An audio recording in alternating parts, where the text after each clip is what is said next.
Everyone, नमस्कार। आप सभी को आपका स्वागत है हमारे YouTube चैनल संकल्प क्लासेस 9386 पर। मैं खुशी, आपकी हिंदी की अध्यापिका। आज मैं पढ़ाने वाली हूँ समास। क्या पढ़ाने वाली हूँ? समास। चलिए आज जानते हैं समास क्या होता है। ठीक है, क्या समास है? जब दो या दो से अधिक शब्द के मेल से जो नया शब्द बनता है उसे समास कहते हैं।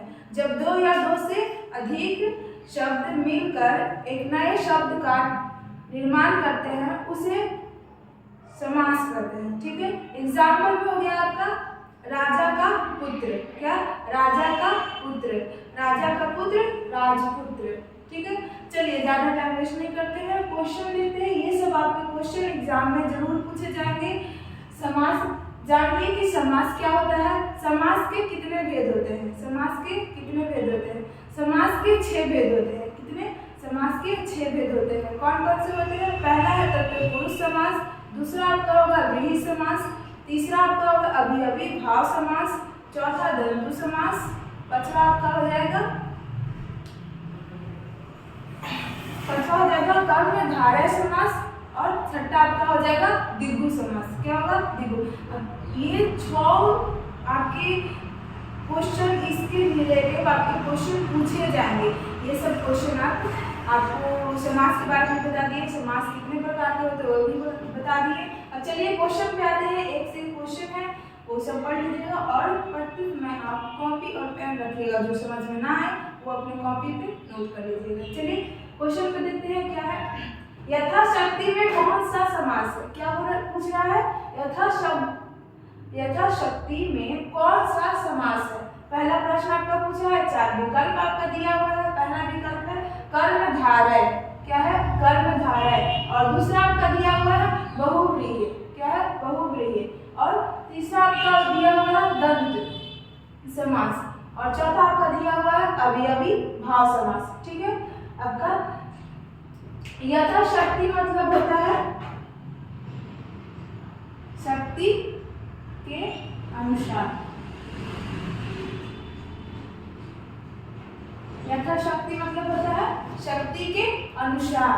ठीक है, कर्मधारय मतलब होता है वैसा समास जिसका पद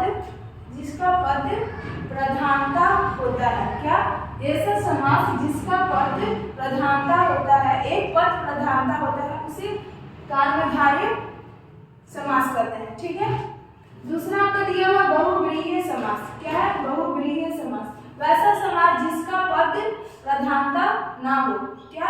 वैसा समास जिसका प्रधानता ना हो उसे बहुव्रीहि समास कहते हैं। ठीक है, चलिए 3 नंबर क्या दिया हुआ है? दंतु समास। क्या है? दंतु समास उसका होता है वैसा समास जिसका कोई भी पद प्रधान ना हो। ऐसा समास जिसका कोई भी पद प्रधान ना हो उसे दंतु समास कहते हैं। अभिअभी भाव समास वैसा समास जिसका पहला पद प्रधान हो उसे अभिअभी समास कहते हैं। जैसे में एग्जाम्पल में शक्ति के अनुसार। क्या है? शक्ति के अनुसार। पहला आपका आंसर हो जाएगा 4 नंबर। क्या? 4 नंबर विकल्प आपका सही है, अभिअभी भाव समास। ठीक है, चलिए नेक्स्ट नंबर प्रश्न लेते हैं। क्या कहता है? देव कन्या में कौन सा समास है? क्या?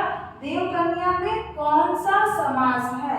आपका 4 विकल्प दिया हुआ है। पहला विकल्प कर्मधारय, फिर दूसरा विकल्प दिया हुआ तत्पुरुष और तीसरा दिया हुआ दंतु समास और चौथा आपका दिया हुआ अभिअभी भाव समास। ठीक है, चलिए आपका सही आंसर हो जाएगा इसमें तत्पुरुष समास। तत्पुरुष समास क्या लिखा हुआ है? देव कन्या। देव कन्या के मतलब देवों की कन्या। ठीक है, देवों की कन्या क्या हो जाएगा? तत्पुरुष का होता है परिभाषा इसका वैसा समास जिसका अंतिम पद में प्रधान हो उसे तत्पुरुष समास कहते हैं। देवों की कन्या क्या पूछ रहा है? देवों की कन्या। आपका सही आंसर हो जाएगा 2 नंबर प्रश्न, 2 नंबर ऑप्शन। ठीक है, चलिए 3rd नंबर प्रश्न पे देखते हैं। विद्या अनुसार कौन सा समास है? विद्या अनुसार कौन सा समास है? है। चार विकल्प आपका दिया हुआ है। पहला विकल्प क्या दिया हुआ है, देखिए द्विगु समास। क्या दिया हुआ है, द्विगु समास। और दूसरा दिया हुआ है अत्ययी भाव समास। और तीसरा दिया हुआ है आपका कर्मधारय समास। और चौथा आपका दिया है तत्पुरुष समास। आपका सही आंसर हो जाएगा तत्पुरुष समास। विद्यानुसार, विद्या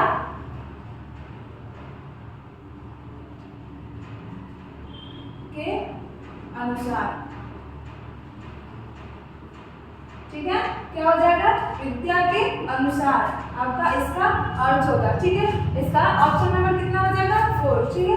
चलिए 4 नंबर प्रश्न देखते हैं क्या कहता है। समास के कितने भेद हैं, समास के कितने भेद हैं। अभी हम बताए थे, पहले आपको समास का प्रश्न पूछने से पहले हम आपको बताते हैं कि समास का 6 भेद होता है, ठीक है। 6 भेद, इसका आंसर हो जाएगा आपका 2 नंबर विकल्प। चलिए 5 नंबर प्रश्न देखते हैं क्या कहता है, ठीक है। जिस समस्त पद में पहला पद संख्यावाचक विशेषण हो अथवा जो समस्त पद किसी समुदाय की सूचना देता हो वह कहलाता है। आपका 4 विकल्प दिया हुआ है। पहला है दंतु समास, फिर तीसरा दिग्गु समास, दूसरा दिग्गु समास है ऑप्शन, और तीसरा आपका कर्मधारय समास, और चौथा आपका दिया हुआ अत्ययी भाव समास, ठीक है। आपका सही आंसर हो जाएगा दिग्गु समास, ठीक है। ये सब क्वेश्चन आप ध्यान से पढ़ लीजिएगा, आपके एग्जाम में इसी से रिलेटेड आपको क्वेश्चन पूछा जाएगा। अगर मेरा वीडियो आपको अच्छा लगे तो लाइक और अपने दोस्तों के पास शेयर जरूर करें। चलिए आगे भी जाकर लिखते हैं क्वेश्चन। चलिए आइए नेक्स्ट नंबर प्रश्न देखते हैं क्या कहता है। जिस समस्त पद के खंड विशेष्य विशेषण अथवा उपमान उपमेय होते हैं उसे कहते हैं, उसे क्या कहते हैं। 4 आपका विकल्प। क्वेश्चन देख लीजिए पहले क्या बोल रहा है। जिस समस्त पद के खंड विशेष विशेषण अथवा उपमान उपमेय होते हैं उसे क्या कहते हैं। 4 विकल्प आपका दिया हुआ है। द्वंद्व समास, दिग्गु समास, तीसरा आपका दिया हुआ विकल्प कर्मधारय समास, चौथा आपका दिया अवयवी भाव समास, ठीक है। आपका सही आंसर हो जाएगा कर्मधारय समास, ठीक है। आपका सही आंसर हो जाएगा कर्मधारय समास। इसका डिफिनेशन यहाँ दिया। जिस समस्त पद के खंड विशेष विशेषण अथवा उपमान उपमेय होते हैं उसे कर्मधारय समास कहते हैं, ठीक है। चलिए नेक्स्ट प्रश्न देखते हैं 7 नंबर। जिस समस्त पद में दूसरा पद प्रधान हो, जिस समस्त पद में दूसरा पद प्रधान हो और प्रथम पद के काष्ठ चिन्ह का लोप हो उसे कहते हैं। 4 विकल्प आपका दिया हुआ है। दंतु समास, दूसरा आपका दिया हुआ दिग्गु समास, तीसरा आपका दिया हुआ कर्मधारय समास, और चौथा आपका तत्पुरुष, ठीक है। आपका सही आंसर हो जाएगा तत्पुरुष समास, ठीक है। क्या हो जाएगा, तत्पुरुष समास। ये सब क्वेश्चन आपके एग्जाम में जरूर पूछे जाएंगे। ये सब क्वेश्चन आप पढ़ के जाइएगा, आपके 35 में से 35 मार्क्स रहेगा, ठीक है। चलिए नेक्स्ट प्रश्न लेते हैं 8 नंबर। जिस समास में प्रथम पूर्व पद अत्यय हो अवयव हो और जो उत्खंड के साथ जोड़कर पूरे पद को अवयव बना दे उसे कहते हैं। 4 विकल्प आपका दिया हुआ है। दंत समास, दिग्गु समास, तीसरा आपका दिया हुआ कर्मधारय समास, चौथा आपका दिया हुआ अवयवी समास, ठीक है। आपका सही आंसर हो जाएगा अवयवी समास। ये सब हम आपको पहले शुरू में ही बता दिए थे, डिफिनेशन सबका, अवयवी का, तत्पुरुष का, दिग्गु समास का। चलिए नेक्स्ट नंबर प्रश्न देखते हैं 9 नंबर। जिस समास में कोई भी पद प्रधान नहीं हो, जिस पद में कोई पद प्रधान नहीं होता है वरना दोनों पद किसी अन्य संख्या शब्द के विशेषण होते हैं उसे क्या कहते हैं। क्वेश्चन देखते हैं। विकल्प क्या क्या दिया हुआ है। तत्पुरुष समास दिया हुआ है, दिग्गु समास दिया हुआ है, फिर कर्मधारय समास दिया हुआ है, चौथा में आपका बहुव्रीहि समास दिया हुआ। आपका सही आंसर हो जाएगा बहुव्रीहि समास, ठीक है। क्या हो जाएगा, बहुव्रीहि समास। 10 नंबर प्रश्न लेते हैं क्या कहता है। आजीवन में कौन सा समास है। क्या पूछ रहा है, आजीवन में कौन सा समास है। देखिए 4 विकल्प आपका दिया हुआ है। अवयवी भाव समास, दूसरा आपका दिया हुआ है द्विगु समास, तीसरा दिया हुआ है कर्मधारय समास और चौथा आपका दिया हुआ है बहुव्रीहि समास। ठीक है, आपका सही आंसर हो जाएगा इसमें अवयवी भाव समास। क्या हो जाएगा? अवयवी भाव समास।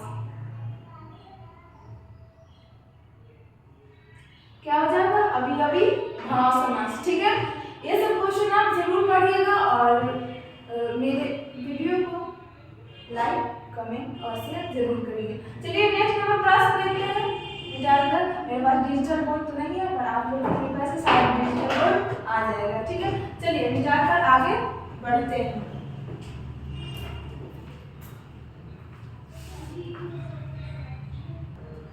चलिए आइए नेक्स्ट नंबर प्रश्न देखते हैं क्या कहता है।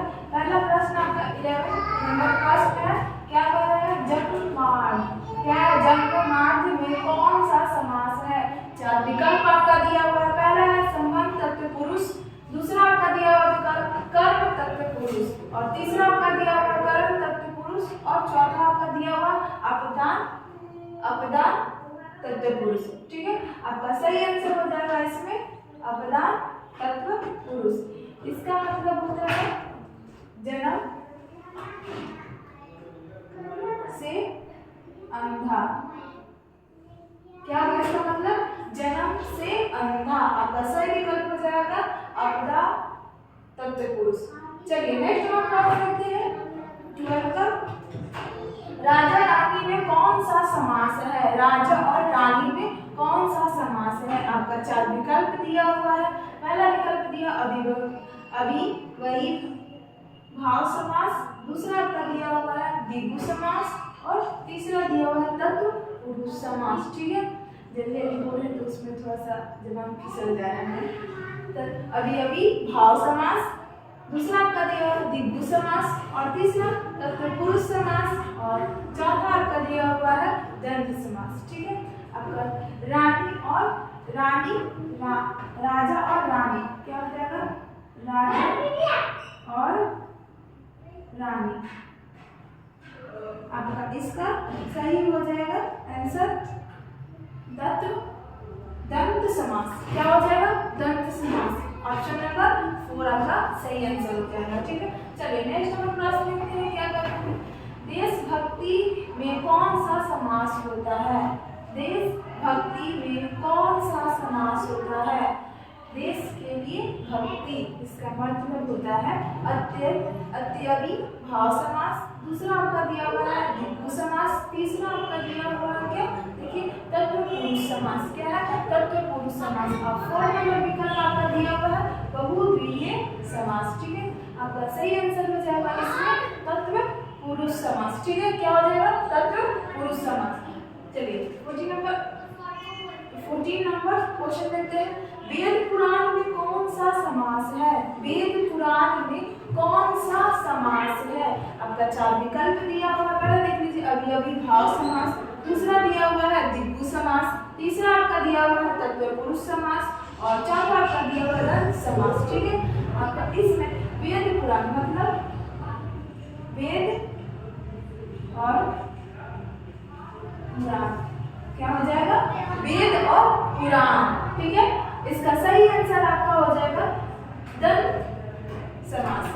दंत समास। ठीक है, ये मेरा वीडियो आपको अच्छा लगे तो लाइक, सब्सक्राइब और शेयर अपने दोस्तों के साथ जरूर करें। ऐसा प्रश्न मैं अगले नेक्स्ट क्लास में भी लाऊंगी आपको। अभी मैं 40 क्वेश्चन इतना ही तक करवाऊंगी 1 to 14 तक, और उसके बाद आगे आपको नेक्स्ट क्लास में करवाऊंगी। और ये सब क्वेश्चन आपके एग्जाम में पूछे जाएंगे। अगर ये सब क्वेश्चन आपको याद हो जाए तो आपको 35 से 35 मार्क्स आएंगे हिंदी में, या वो सिविल कोड या स्टेनोग्राफी, एसएससीडी, पीओ का जो भी आपको एग्जाम में पूछे जाएंगे ये सब क्वेश्चन आप याद कर लीजिएगा। समास से आएंगे, चाहे आपको हम पढ़ा दिए समास, लोकोक्तियाँ पढ़ा दिए हैं, मुहावरे पढ़ा दिए हैं, ये सब आपकी प्रश्न क्वेश्चन जरूर उससे पूछे जाएंगे। ये सब आप जरूर याद कर लें। और मेरा वीडियो अच्छा लगे तो लाइक, सब्सक्राइब और अपने दोस्तों के पास शेयर जरूर करें। चलिए नेक्स्ट क्लास में